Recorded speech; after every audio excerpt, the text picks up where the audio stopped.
வணக்கம். திசைகளின் 10 மணி செய்திகள். இருதரப்பு உறவை மேலும் வலுப்படுத்த மலேசியா, இந்தியா உறுதி. மலேசியாவிற்கும் இந்தியாவிற்கும் இருதரப்பு உறவை மேலும் வலுப்படுத்த பிரதமர் டத்தோஸ்ரீ அன்வார் இப்ராஹிமும் இந்திய பிரதமர் நரேந்திர மோடியும் உறுதி பூண்டுள்ளனர். வர்த்தகம், முதலீடு, தொழில்நுட்பம், கல்வி மற்றும் பிராந்திய அளவிலான பாதுகாப்பு ஒத்துழைப்பை உள்ளடக்கிய இருதரப்பு உறவுகளை வியூக முறையின் வாயிலாக மேலும் வலுப்படுத்துவதற்கு இரு நாட்டு தலைவர்களும் உறுதி தெரிவித்துள்ளனர். இந்திய பிரதமர் நரேந்திர மோடியுடன் நேற்றிரவு தொலைபேசி உரையாடலில் இதுகுறித்து தாம் விவாதித்ததாக டத்தோஸ்ரீ அன்வார் இன்று குறிப்பிட்டார்.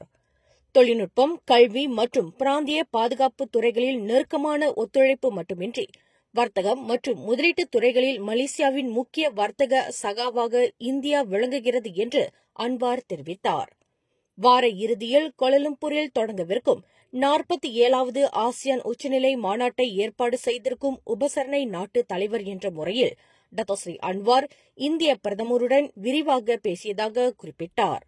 இந்தியாவில் தீபாவளி இன்னமும் கொண்டாடப்படுவதால் ஆசியான் மாநாட்டில் மோடி ஆன்லைன் மூலம் பங்கேற்பார். அவரின் முடிவை தாம் மதிப்பதாக தமது முகநூலில் அன்வார் குறிப்பிட்டுள்ளார். மேலும் இந்திய பிரதமருக்கும் அந்நாட்டு மக்களுக்கும் தீபாவளி வாழ்த்துக்களை தெரிவித்துக் கொள்வதாக டத்தோஸ்ரீ அன்வார் கூறினார்.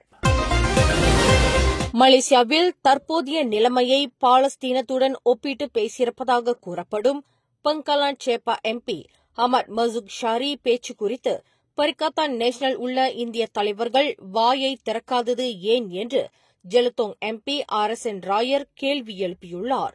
இன்று நாடாளுமன்றத்தில் செய்தியாளர்களிடம் பேசிய ராயர், பரிகாத்தான் நேஷனலை சேர்ந்த கட்சித் தலைவர்களான மலேசிய முன்னேற்றக் கட்சித் தலைவர் P வேதமூர்த்தி, மலேசிய இந்திய மக்கள் கட்சித் தலைவர் P புனிதன் மற்றும் உரிமை கட்சியின் தலைவர் டாக்டர் P ராமசாமி ஆகியோரை இலக்காக கொண்டு ராயர் இந்த கேள்வியை எழுப்பியுள்ளார். பாலஸ்தீனம் மோதல்களாலும் இரத்த களரியாலும் சூழப்பட்டுள்ளது என்பதை நாங்கள் அறிவோம். இங்கே மலேசியாவில் நாங்கள் தீபாவளியை அமைதியாகவும் நல்லிணக்கமாகவும் கொண்டாடிக் கொண்டிருக்கிறோம். அனைத்து இனங்கள் மற்றும் சமூகங்களைச் சேர்ந்த மக்கள் இந்தியர்களின் தீபாவளி திறந்த இல்ல உபசரிப்பில் கலந்து கொண்டு மகிழ்கின்றனர். இந்நிலையில் வேதமூர்த்தி, P புனிதன் மற்றும் டாக்டர் P ராமசாமி போன்றோர் உஸ்தாஸ் அஹமத் மசூக்கின் அறிக்கைக்கு இன்னமும் வாய் திறக்காமல் மௌனம் காப்பது ஏன் என்று ராயர் வினவினார். கடந்த திங்கட்கிழமை கிளாந்தானில் பேசிய அஹமத் மசூக், மலேசிய முஸ்லிம்கள் பாலஸ்தீன வரலாற்றிலிருந்து பாடம் கற்றுக்கொள்ள வேண்டும் என்று வலியுறுத்தியதுடன் அதேபோன்ற நிகழ்வுகள் மலேசியாவிலும் நடைபெறுவதற்கான அறிகுறிகள் தற்போது தென்படுகின்றன என்று தமது முகநூலில் பகிர்ந்து கொண்டுள்ளார். இதற்கு கடந்த செவ்வாய்க்கிழமை பதிலடி கொடுத்த ஜாசைகா உதவித் தலைவர் Syahredzan Johan, PAS MP Ahmad மசூக்கின் வாதம் முஸ்லிம் அல்லாதவர்களையும் பூமிபுத்ரா அல்லாத மலேசியர்களையும் மலாய் முஸ்லிம்களின் நலன்களுக்கு அச்சுறுத்தலாக இருப்பது போல் தவறாக சித்தரித்துள்ளார் என்று கூறினார். மலாய்க்காரர் அல்லாதவர்களையும் முஸ்லிம் அல்லாதவர்களையும் பாலஸ்தீன மக்களுக்கு எதிரான இஸ்ரேலின் அநீதியான நடவடிக்கைகளுடன் அஹமத் மசூக் ஒப்பிட்டு பேசியதை கடுமையாக கண்டித்திருப்பதையும் ராயர் சுட்டிக்காட்டினார். முன்னாள் பிரதமர் ஒருவரின் மருமகன் தொடர்ந்து தேடப்படுகிறார். அவர் வெளிநாட்டில் இருப்பது உறுதி செய்யப்பட்டுள்ளது என்று போலீஸ் படைத் தலைவர் டத்தோஸ்ரீ முகமது காலித் இஸ்மாயில் தெரிவித்துள்ளார். நம்பிக்கை மோசடி குற்றச்சாட்டிற்காக மலேசிய ஊழல் தடுப்பு ஆணையமான SPRM-இனால் அவர் தேடப்பட்டு வருவதாக IGP குறிப்பிட்டார். அந்த நபரை பிடிப்பதற்கு கைது வாரண்ட் பிறப்பிக்கப்பட்டுள்ளது. அவர் இருக்கும் நாட்டின் உதவி மட்டுமே நமக்கு தேவைப்படுகிறது. இறைவன் அருளால் இப்பிரச்சினை தீர்க்கப்படும் என்று முகமது காலித் தெரிவித்தார். முறைகேடு புரிந்ததாக வங்கி அதிகாரி ஒருவர் மீண்டும் ஷாலாம் செஷன்ஸ் நீதிமன்றத்தில் குற்றஞ்சாட்டப்பட்டுள்ளார். 3,98,100 ரிங்கிட்டை லஞ்சமாக பெற்றதாக 43 வயது ஜாமி ஜானி ஒத்மான் என்ற அந்த வங்கி அதிகாரி மீது குற்றச்சாட்டு கொண்டுவரப்பட்டது. கடன் பெறுவதற்கான தகுதி வரம்பு மீறிய தனிப்பட்ட கடன்கள் மீதான விண்ணப்பங்களை அங்கீகரித்துள்ளதாக அவருக்கு எதிரான குற்றச்சாட்டில் தெரிவிக்கப்பட்டது. கடந்த 2020ஆம் ஆண்டு நவம்பர் 19ஆம் தேதி பாங்கி பண்டார்பாரு பாங்கியில் அவர் குற்றத்தை புரிந்ததாக அவருக்கு எதிராக மொத்தம் 104 குற்றச்சாட்டுகள் கொண்டு வரப்பட்டுள்ளன. இன்று மாலையில் பெய்த கனத்த மழையில் நிலச்சரிவு மற்றும் மரம் பெயர்த்துக் கொண்டு சாய்ந்தது விளைவாக பினாங்கு பலிக் புலாவ் ஜலான் துன் சர்டோன் சாலை அனைத்து வகையான போக்குவரத்துக்கும் மூடப்பட்டுள்ளது. மாலை 5 மணியளவில் நிகழ்ந்த இந்த சம்பவத்தின் காரணமாக பலிக் புலாவையும் பய தொருபோங்கையும் இணைக்கும் பிரதான சாலை மூடப்பட்டுள்ளதாக பினாங்கு மாநில ஆட்சிக்குழு உறுப்பினர் ஜைரேல் கீர் ஜொஹாரி தெரிவித்தார். எனினும் இந்த சம்பவத்தில் அதிர்ஷ்டவசமாக யாரும் காயமடையவில்லை. சாலையில் துப்புரவு பணி நடைபெற்று வருகிறது. அடுத்த அறிவிப்பு வரும் வரையில் சாலை மூடப்பட்டிருக்கும் என்று ஜைரேல் கீர் குறிப்பிட்டார். தீபாவளி திருநாள் உற்சாகத்தில் இந்திய சமூகத்தினர் திளைத்திருக்கும் வேளையில் நாட்டின் 2 முன்னணி நீர் விளையாட்டு உல்லாச தளங்களான சன்வே லகூன் மற்றும் ஈப்போவில் உள்ள Sunway Lost World of Tambun Deepavali ஒளி வெள்ளத்தில் மின்னின. தீபாவளியை ஒட்டிய விடுமுறையில் ஆயிரக்கணக்கான மக்கள் இவ்விரு கேளிக்கை மையங்களுக்கும் வருகை தந்து தீபாவளி திருநாளை சிறக்க வைத்துள்ளனர். மலேசியாவின் பண்டிகைகளில் தனித்துவமான சிறப்பை கொண்டுள்ள தீபாவளி தினத்தன்று இந்தியர்கள் மட்டுமின்றி பள்ளி விடுமுறையை ஒட்டி பல்லின சமூகத்தினரும் விடுமுறை நாட்களை நல்ல முறையில் பயன்படுத்திக் கொண்டது பன்முக கலாச்சாரத்தை பிரதிபலிக்க செய்தது. அக்டோபர் 15ஆம் தேதி முதல் நேற்று 22ஆம் தேதி வரையில் உற்சாகமாக விடுமுறையில் திளைத்திருந்தோம். போக்குவரத்து நெரிசல் இல்லை, மன உளைச்சல் இல்லை, மேல் அதிகாரிகளின் கெடுபிடியும் இல்லை. உண்மையில் இது இனிய தீபாவளி விடுமுறைதான் என்று பலர் தங்கள் மகிழ்ச்சியை வெளிப்படுத்தினர். இவ்விரு சுற்றுலா தலங்களிலும் மலேசியர்கள் மட்டுமல்ல, ஆசியா நாடுகளைச் சேர்ந்த சுற்றுப்பயணிகளும் பெரிய அளவில் திரண்டிருந்தனர். தீபாவளியை வரவேற்று இசை நிகழ்வுகள், பங்கரா நடனங்கள், பாடல்கள் ஒளி வெள்ளத்திற்கு மேலும் மெருகூட்டின. பட்டலிங் ஜயா பண்டார் உத்தமா 4 16 வயது மாணவி கத்தியால் குத்தப்பட்டு மரணமடைந்த சம்பவத்தை நேரில் பார்த்த மாணவர்களும் ஆசிரியர்களும் அந்த அதிர்ச்சியில் இருந்து இன்னும் மீளவில்லை. அவர்களுக்கு மனோரீதியாக தெம்பு ஊட்டுவதற்கு 50 மனோவியல் நல்லுரையாளர்கள் அப்பள்ளிக்கு அனுப்பப்பட்டுள்ளதாக கல்வி அமைச்சர் ஃபர்லினா சிடெக் தெரிவித்தார். இந்த துயர சம்பவத்தை நேரில் பார்த்தவர்கள் என்ற முறையில் மாணவர்களும் ஆசிரியர்களும் தற்போது பயந்த சுபாவத்தில் உள்ளனர். அவர்கள் அந்த அச்சத்திலிருந்து மீண்டு வர வேண்டும். பாதிக்கப்பட்டவர்களுக்கு நல்லுரைகள் வழங்கப்படுவதற்கு உரிய நடவடிக்கைகளை கல்வி அமைச்சு மேற்கொண்டு வருவதாக ஃபர்லினா சிடெக் விளக்கினார்.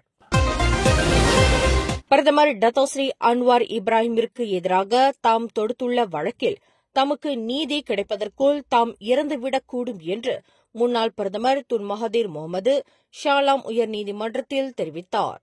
வழக்கிற்கு தொடர்பு இல்லாத கேள்விகளை அன்வாரின் வழக்கறிஞர் ரஞ்சித் சிங் கேட்கிறார். அந்த கேள்விகள் ஒவ்வொன்றுக்கும் தாம் பதில் சொல்ல வேண்டும் என்றால் கிட்டத்தட்ட 10-15 ஆண்டுகள் ஆகலாம். தற்போது 100 வயது அகவையை எட்டியுள்ள தமக்கு நீதி கிடைப்பதற்கு முன்பு தாம் இறந்துவிடும் நிலை உள்ளது என்று துன் மகாதீர் தெரிவித்தார். தாமும் தனது பிள்ளைகளும் சம்பாதித்த பணம் குறித்து பேசியதாக கூறப்படும் அன்வாருக்கு எதிராக தாம் தொடுத்துள்ள வழக்கில் நியாயம் கிடைக்க வேண்டும் என்பதற்காக தாம் சட்ட போராட்டம் நடத்தி வருவதாக துன் மகாதீர் குறிப்பிட்டார். தாம் ஒரு வழக்கறிஞர் இல்லை என்பது நன்கு தெரிந்திருந்தும் வழக்கறிஞர் ரஞ்சித் சிங் எழுப்பும் ஒவ்வொரு கேள்விக்கும் தாம் பதிலளிப்பதாக இல்லை என்று துன் மகாதீர் திட்டவட்டமாக தெரிவித்தார். அமெரிக்க அதிபர் டொனால்டு டிரம்ப் மலேசிய வருகையின் போது தங்கள் ஆட்சேபத்தை தெரிவிக்க நோக்கம் கொண்டுள்ளவர்கள் 47வது ஆசியான் உச்சநிலை மாநாடு நடைபெறும் மையப்பகுதியான KLCCயின் முன் ஒன்று கூட வேண்டாம் என்று போலீசார் இன்று அறிவுறுத்தியுள்ளனர். ஆசியான் மாநாட்டின் மையப்பகுதியான கோலாலம்பூரின் நில அடையாளத்தை தாங்கிய அப்பகுதி உலக தலைவர்களின் பாதுகாப்புக்குரிய வலயமாகும். பொதுமக்களின் பாதுகாப்பு மற்றும் நாட்டின் தோற்றத்தை கருத்தில் கொண்டு அப்பகுதியில் ஒன்று கூட வேண்டாம் என்று போலீஸ் படைத்தலைவர் டத்தோஸ்ரீ காலித் இஸ்மாயில் வலியுறுத்தியுள்ளார். அப்படி ஆட்சேபம் தெரிவிக்க நோக்கம் கொண்டுள்ளவர்கள் கோலாலம்பூரின் மற்றொரு பகுதியான படாங் மிர்போக்கை தேர்வு செய்யலாம் என்று ஐஜிபி அறிவுறுத்தியுள்ளார். பள்ளிகளில் மாணவர்கள் மத்தியில் கட்டொழுங்கை நிலைநாட்டுவதற்கு பிறம்படி தண்டனை முறை மறுபடியும் கொண்டுவரப்பட வேண்டும் என்பது தம்முடைய தனிப்பட்ட கருத்தாகும் என்று பிரதமர் டத்தோஸ்ரீ அன்வார் இப்ராஹிம் தெரிவித்துள்ளார். எனினும் கடுமையான நிபந்தனைகள் அடிப்படையில் பிறம்படி தண்டனை கொண்டுவரப்பட்டால் அது ஆக்கப்பூர்வமான பலனை தரும் என்று பிரதமர் இன்று நாடாளுமன்றத்தில் தெரிவித்தார்.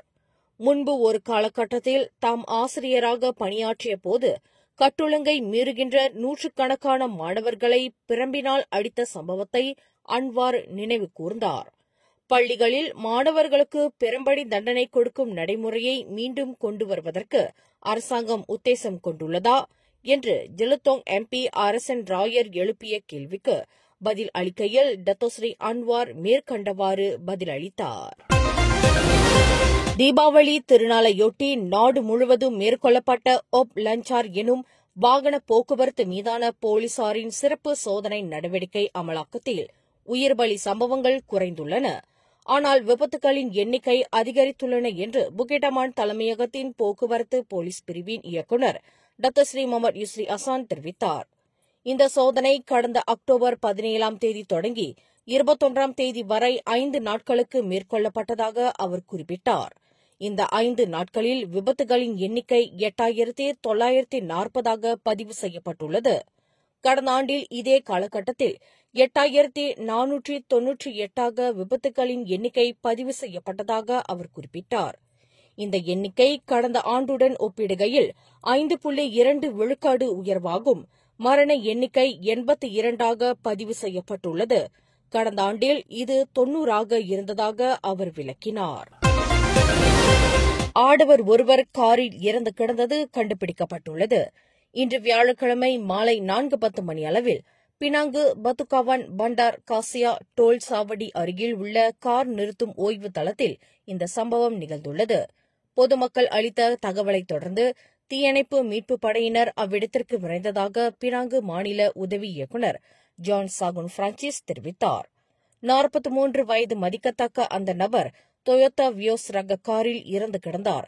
விசாரணைக்காக அந்த ஆடவரின் உடல் போலீசாரிடம் ஒப்படைக்கப்பட்டதாக அவர் குறிப்பிட்டார். தனது உறவுக்காரரின் 2 சிறார்களை மானபங்கம் படுத்தியதாக கூறப்படும் அந்நிய நாட்டு ஆடவர் ஒருவரை போலீசார் கைது செய்தனர். நேற்று புதன்கிழமை அளிக்கப்பட்ட போலீஸ் புகாரைத் தொடர்ந்து அன்றைய தினமே அந்த நபர் கைது செய்யப்பட்டதாக சுபாங்ஜியா மாவட்ட போலீஸ் தலைவர் ACP வான் அஸ்லான் வான் மமட் தெரிவித்தார். 2 சிறார்களும் கடந்த 2023ஆம் ஆண்டு சுபாங்ஜியா USJ 9 நிகழ்ந்ததாக போலீஸ் புகாரில் தெரிவிக்கப்பட்டது. அவ்விரு சிறார்களையும் தனது அறைக்கு அழைத்து வந்து அந்த நபர் ஆபாச சேட்டை புரிந்ததாக கூறப்படுகிறது.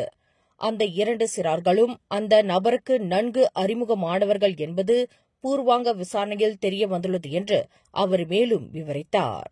மேலும் செய்திகளை தெரிந்து கொள்ள கீழே இருக்கும் பெல் பட்டனை அழுத்துங்கள்.